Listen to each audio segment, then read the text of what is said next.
Hello good evening साथीहरू। I hope कि सबैजना सन्चै हुनुहुन्छ होला। हामी पनि ठिकै छौँ। अनि आज चाहिँ म हजुरहरूलाई एउटा रेसिपी बताउन गइरहेको छु है। लेख्दै यहाँ हेर्न सक्नुहुन्छ, मैले आमलाई छिलेर काटेर अनि तातो पानीमा उमाल्न हालेको छु है, सानो सानो टुक्रा बनाएर साथीहरू। अब अहिले यसलाई एकछिन उमाल्नु पर्छ कि यसलाई राम्रोसँग पाक्छ नि त। हजुरहरूलाई थाहा भइसक्यो होला कि मैले के बनाउन लागेको छु। मैले चाहिँ आमलाई छिलेर त्यसमा बसालिदिइसकेको छु, किनकि त्यसलाई राम्रोसँग पाकेपछि हामी त्यसको आम पापड बनाउँछौँ, खट्टा मिठा है। भिडियोको अन्तिमसम्म हेर्नु होला है साथीहरू।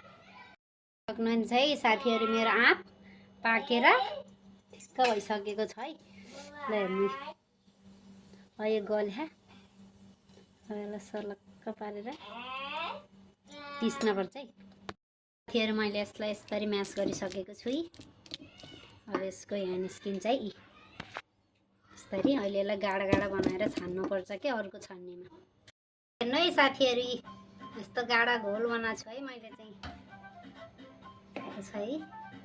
अब यसलाई पकाउनुपर्छ एकछिन ग्यासमा।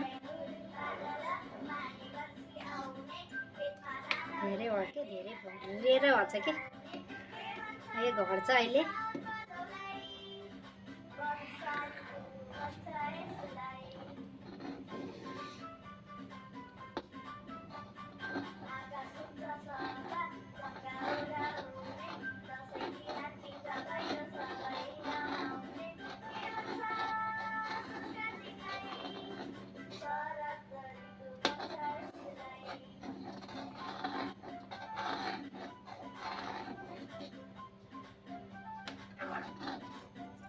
गाडा भएको हुनाले मैले चाहिँ यसमा पल्टी गरेको छु है साथीहरू। यसमा चलाउन सजिलो हुन्छ। हेर्नु है साथीहरू, यतिको गाडो भइसक्यो कि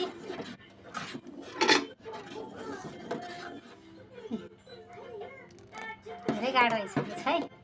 अब म यसमा चिनी, मैले चाहिँ यसमा 1 कटौरी चिनी मिसाएको छु है साथीहरू।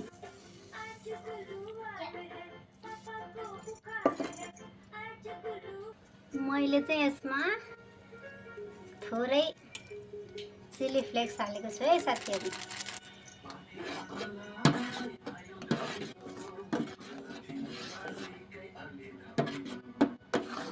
मसँग चाहिँ धेरै थिएन है चिली फ्लेक्स, त्यही भएर थोरै हालेछु। यसमा म हल्का एड गर्छु रातो खुर्सानी। अब म यसमा कालो नमक एड गर्दैछु है। कालो नमक आफ्नो स्वाद अनुसार हाल्नु होला हजुरहरूले।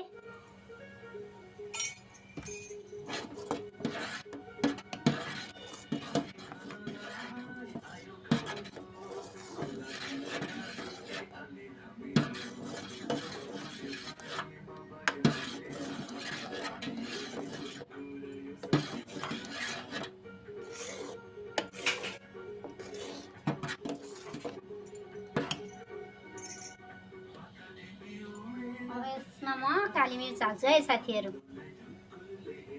काली मिर्च पाउडर।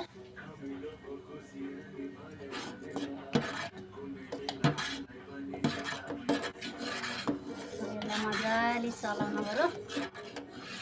मसँग चाहिँ फुड कलर छैन, यसको जति कलर आउँछ त्यति नै है साथीहरू। ल हेर्न सक्नुहुन्छ, गाडो भइसकेको छ।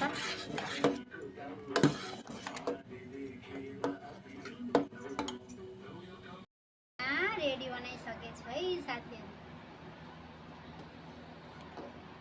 अब यसलाई हल्का सेलाउन दिनु पर्यो। यसलाई थालमा यसरी हालेर राखेको छु है साथीहरू। है साथीहरू, बल्ल गएर चाहिँ मेरो यो रेडी भयो। अब यसलाई टक्क पारेर सुकाउनु पर्छ है। अहिले थोरै थोरै यसलाई सेलाउन दिएको छु।